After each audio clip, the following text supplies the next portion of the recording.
오늘날 교회 위기는 구원에 대해 너무 값싼 구원을 가르치는 데 있습니다. 심지어 구원의 문제가 가장 중요한 문제인데도 불구하고 성도들은 이 세상에서 행복해지는 방법이 뭔가 이런 데 관심이 많아요. 여러분, 근데 이 땅에서 아무리 행복하게 살면 뭐합니까? 저 세상에서 만약에 지옥에 간다면 그거 아무 소용이 없는 거죠. 우리의 이름이 정말 유명해져서 역사책에 기록되고 정말 평생 뭘 먹고 놀고 해도 남을 만한 많은 돈을 벌어도 저 세상에서 지옥에 간다면 그 모든 것들이 아무 의미가 없습니다. 우리는 무엇보다도 우리 자신의 우리의 구원의 문제를 돌아볼 필요가 있습니다. 오늘 말씀 속에 바울이 13절 5절에 보니까 너희가 믿음 안에 있는가 너희 자신을 시험하고 너희 자신을 확증하라 이렇게 말하고 있습니다. 믿음 가운데 거할 때 우리는 구원을 이루고 영원한 천국에 우리가 들어갈 수가 있는 것이죠. 얼마 전 LA에서 한 세미나가 있었는데요. Well Dying이라는 세미나가 있었어요. 혹시 여러분 들어보신지 모르겠지만은 그건 뭐냐면 어떻게 죽음을 맞이하고 준비할 것인가에 대한 세미나였습니다. 대부분 참석하신 분들이 나이를 지극히 드신 이제 어르신들이 많이 참석을 했다고 합니다. 의미가 있죠. 성경은 이 죽음에 대해서 이렇게 말합니다. 한번 죽는 것은 사람에게 정해진 것이요 그 후에는 심판이 있으리니 죽음 이후의 삶을 생각하고 사는 것이 무엇보다도 지혜로운 것입니다. 죽음을 준비하는 그리스도인들은 주님의 심판을 생각하며 살아가는 것입니다. 고린도후서 5장 10절에 보니까 이는 우리가 다 반드시 그리스도의 심판대 앞에 나타나게 되어 각각 선악간에 그 몸으로 행한 것을 따라 받으려 함이라 이런 말씀이 있어요.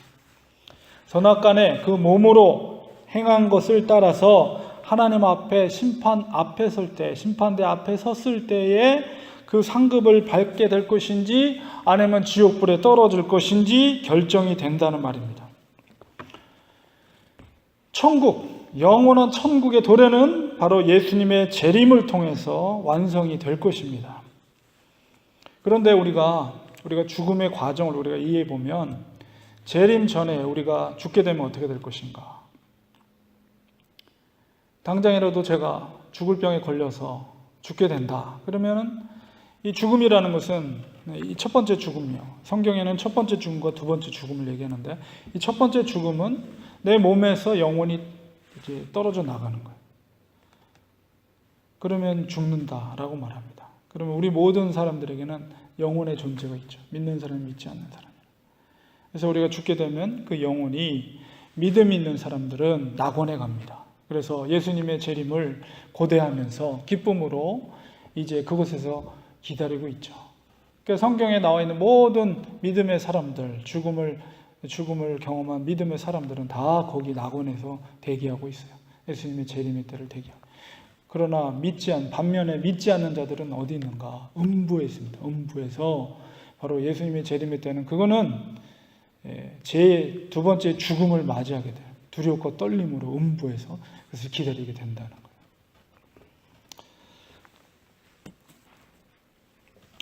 천국과 죽음을 구분짓게 되는 그 기준이 뭡니까?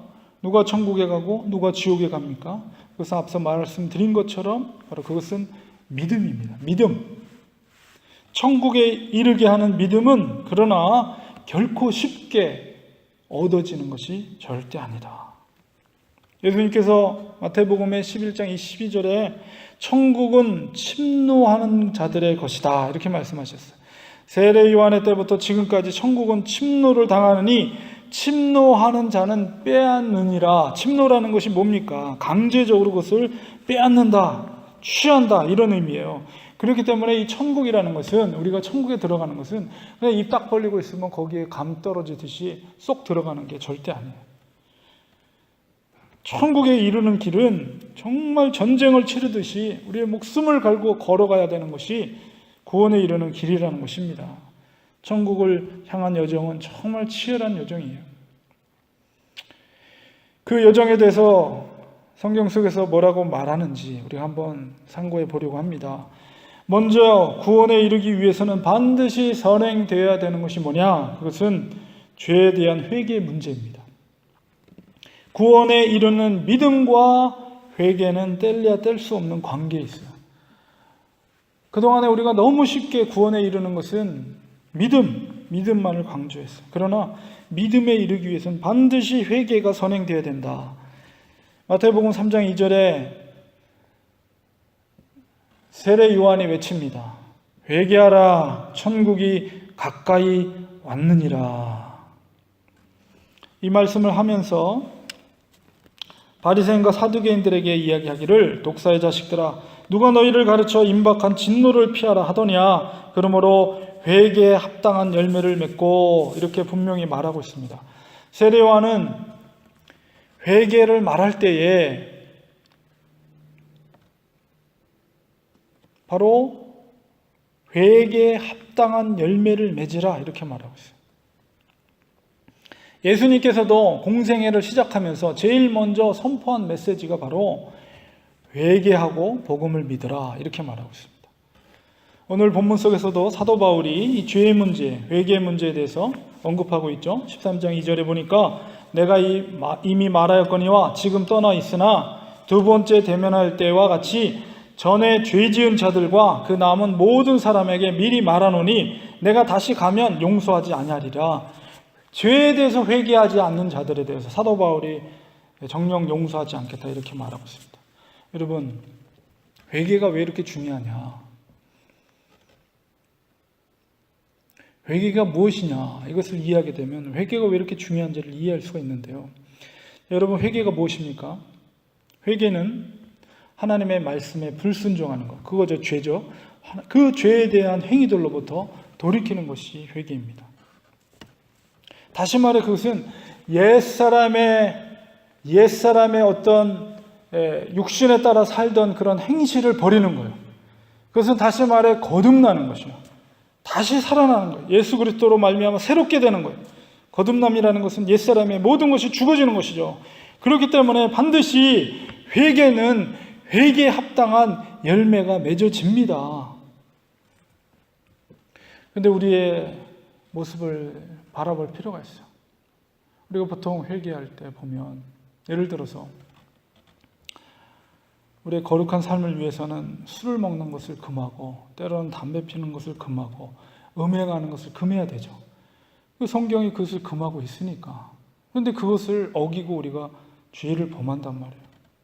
그럴 때 우리 속에서 아유, 또 잘못했네, 하나님 용서해 주세요, 회개를 합니다.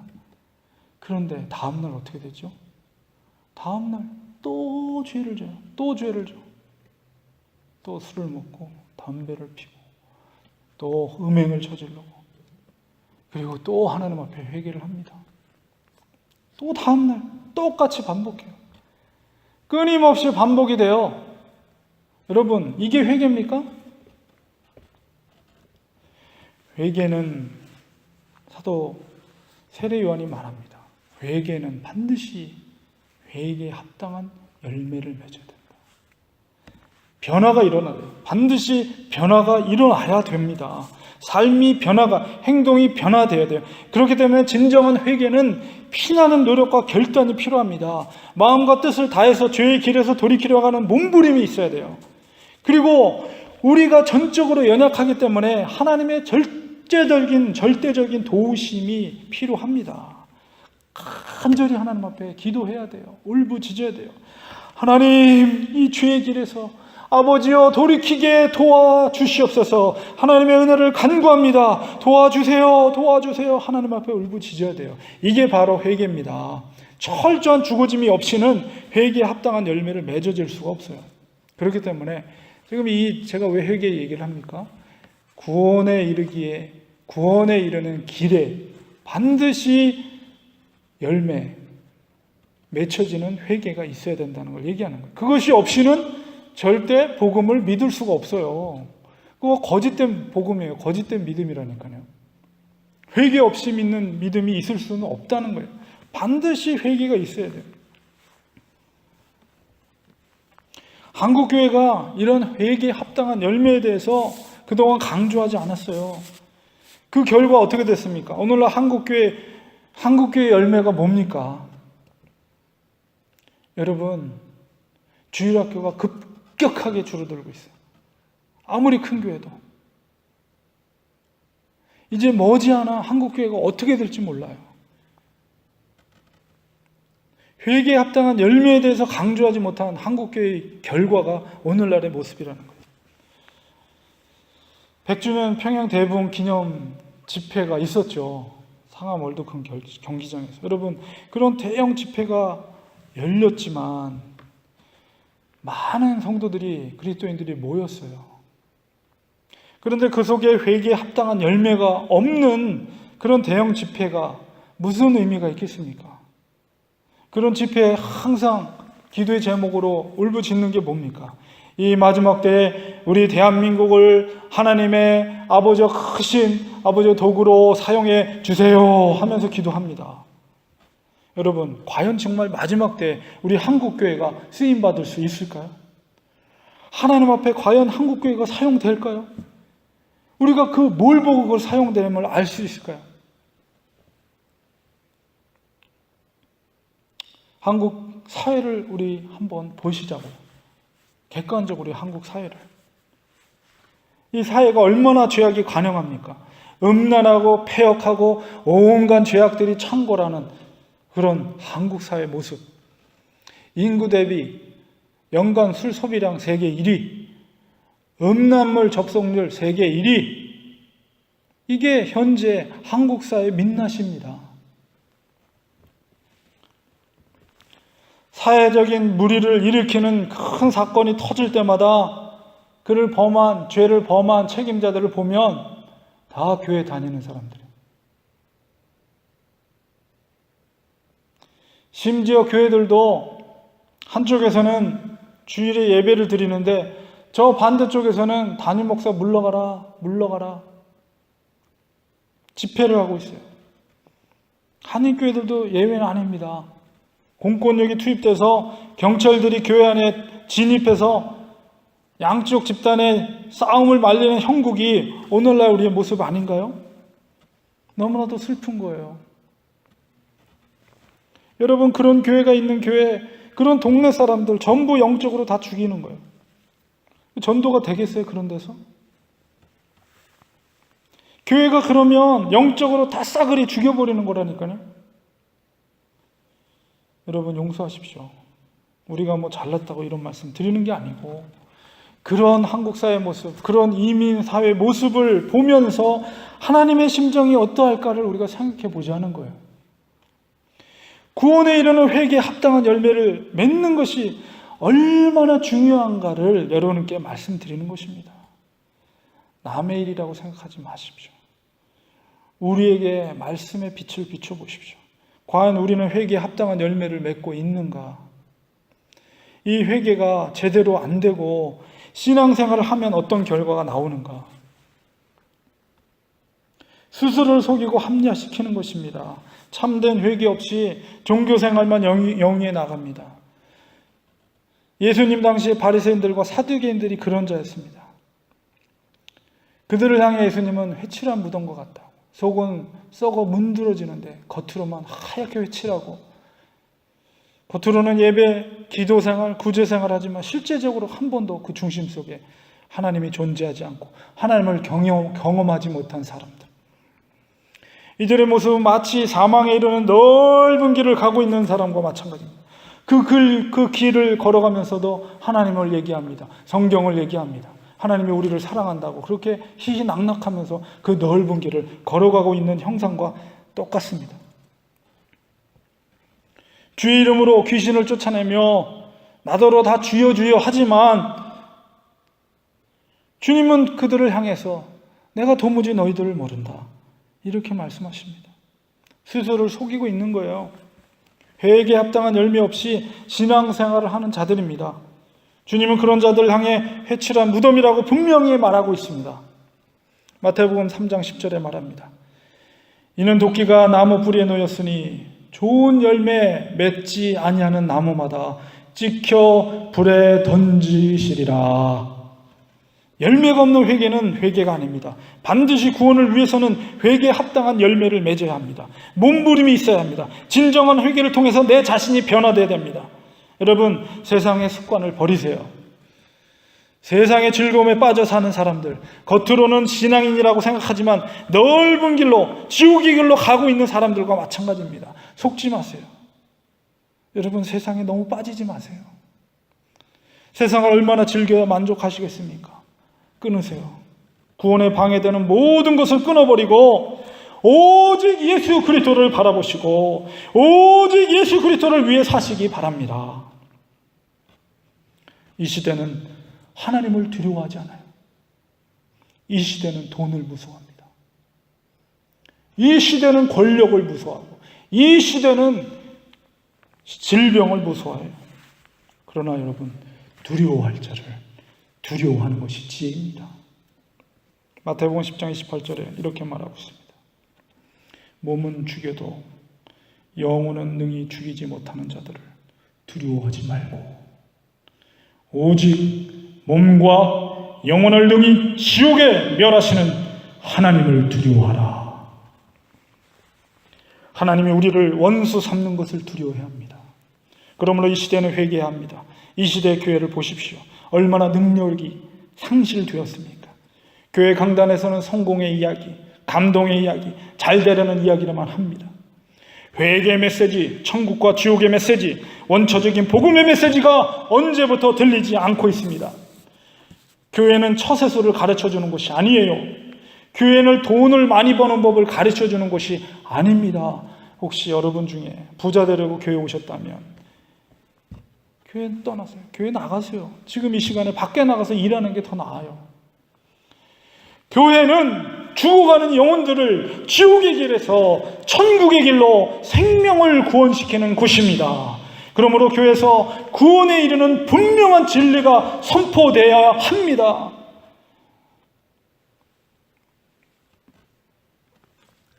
예수님께서 말씀하십니다. 그 구원의 진리, 구원에 이르는 진리, 그 말씀이 무엇인가? 마가복음 1장 15절에 때가 찼고 하나님의 나라가 가까웠으니 회개하고 복음을 믿으라.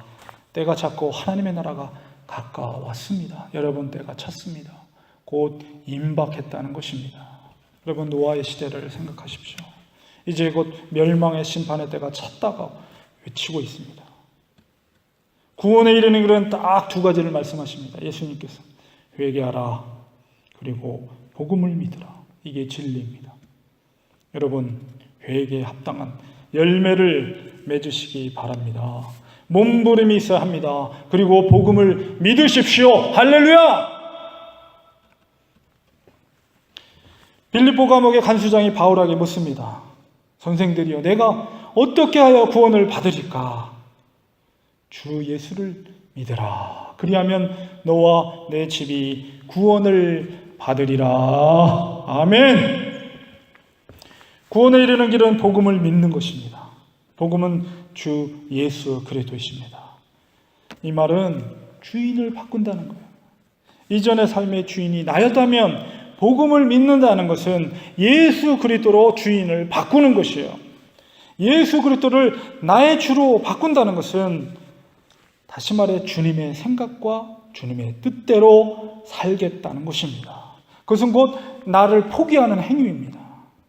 여러분, 이게 쉽겠습니까? 구원의 길은 결코 쉬운 길이 아니에요.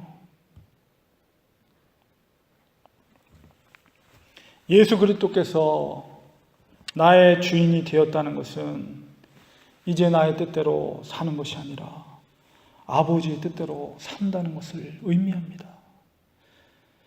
아버지의 뜻을 따라서 예수님께서 어떻게 사셨습니까? 그는 아버지의 뜻을 따라서 아무것도 없이, 집도 없이, 머리둘 곳도 없이 그렇게 사셨습니다. 그는 아버지의 뜻을 따라서 그들의 제자들의 발을 씻어주셨습니다.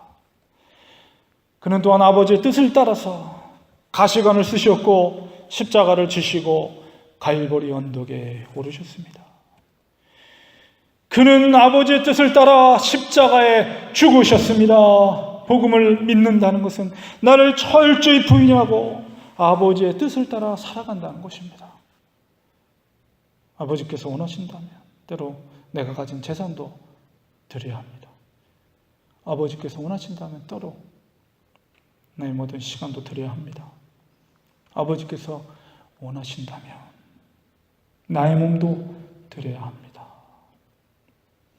아버지께서 원하시면 나의 목숨까지도 하나님께 드리는 것이 복음을 믿는 것입니다. 여러분, 인간적으로 생각하면 이렇게 산다는 것이 가능하겠습니까? 그런데 사도행전을 살펴보면 대부분의 제자들이 그렇게 살았어요. 불가능한 것 같은 그런 삶을 제자들이 그렇게 살았다는 것입니다. 과연 어떻게 그들이 그렇게 살 수 있었을까요? 오늘 말씀 속에 그 열쇠가 있습니다. 고린도후서 3장 13장 4절. 그리스도께서 약하심으로 십자가에 못 박히셨으나, 우리 다 같이 한번 읽어보겠습니다. 그리스도께서 약하심으로 십자가에 못 박히셨으나 오직 하나님의 능력으로 살아계시니 우리도 그 안에서 약하나 너희에 대하여 하나님의 능력으로 그와 함께 살리라. 아멘. 십자가에 못 박혀 죽으신 예수님은 약하셨습니다. 그러나 그가 사신 것은 무엇 때문에 가능했습니까? 오직 하나님의 능력으로 살아계셨습니다. 우리가 열매 있는 회개를 행하고 복음을 믿어 우리 인생의 주인을 바꾸는 삶은 결코 쉽지 않습니다. 그러나 이 모든 것을 가능케 하는 힘은 어디서 오는가? 그것은 하나님의 능력입니다. 하늘로부터 오는 것입니다. 분명히 하나님께서는 회개의 열매를 요구하시고 믿음의 열매를 요구하십니다. 그렇기 때문에 구원에 이르는 믿음의 여정은 결코 쉬운 일이 아닙니다. 그러나 그것이 가능할 수 있는 것은 오직 하나님의 능력 때문입니다. 우리는 하나님의 능력이 필요합니다. 하나님의 절대적인 은혜가 필요합니다. 믿음의 열매를 보이지 못한다면 구원에 이를 수 없습니다. 하나님의 은혜가 아니고서는 구원에 이를 수가 없는 것입니다. 결론을 맺겠습니다. 우리가 이 땅에서 얼마나 큰 집을 사느냐, 얼마나 높은 자리에 올라가느냐, 얼마나 많은 돈을 버느냐, 하나님은 이런 것에 전혀 관심이 없으세요. 여러분들이 그런 거에 대해서 하나님은 전혀 관심이 없어요. 하나님의 관심은 우리의 영혼에 있습니다. 너가 회개에 합당한 열매를 맺었느냐? 너가 복음을 믿고 나의 뜻대로 이 세상에서 살았느냐? 하나님의 관심은 여기에 있습니다. 사도 바울은 오늘 강력하게 말합니다. 너희가 믿음 안에 있는가? 너희 자신을 시험하고 너희 자신을 확증하라. 예수 그리스도께서 너희 안에 계신 줄을 너희가 스스로 알지 못하느냐? 그렇지 않으면 너희는 버림받은 자니라. 우리 다 같이 한번 통성으로 기도하겠습니다. 나의 믿음은 구원에 이르는 믿음입니까? 내 삶 속에 회개의 열매가 있습니까? 내 삶 속에 믿음의 열매가 나타나고 있습니까? 하나님 그렇지 못한다면 하나님 구원에 이르는 회개와 구원에 이르는 믿음이 내 삶 속에 나타나게 하소서. 다 같이 한번 통성으로 기도하겠습니다. 할렐루야. 주님을 찬양합니다. 할렐루야. 함께하여 주시옵소서. 기름 부어 주시옵소서. 아멘. 주님을 찬양합니다. 예수 그리스도의 이름으로 간절히 기도드립니다.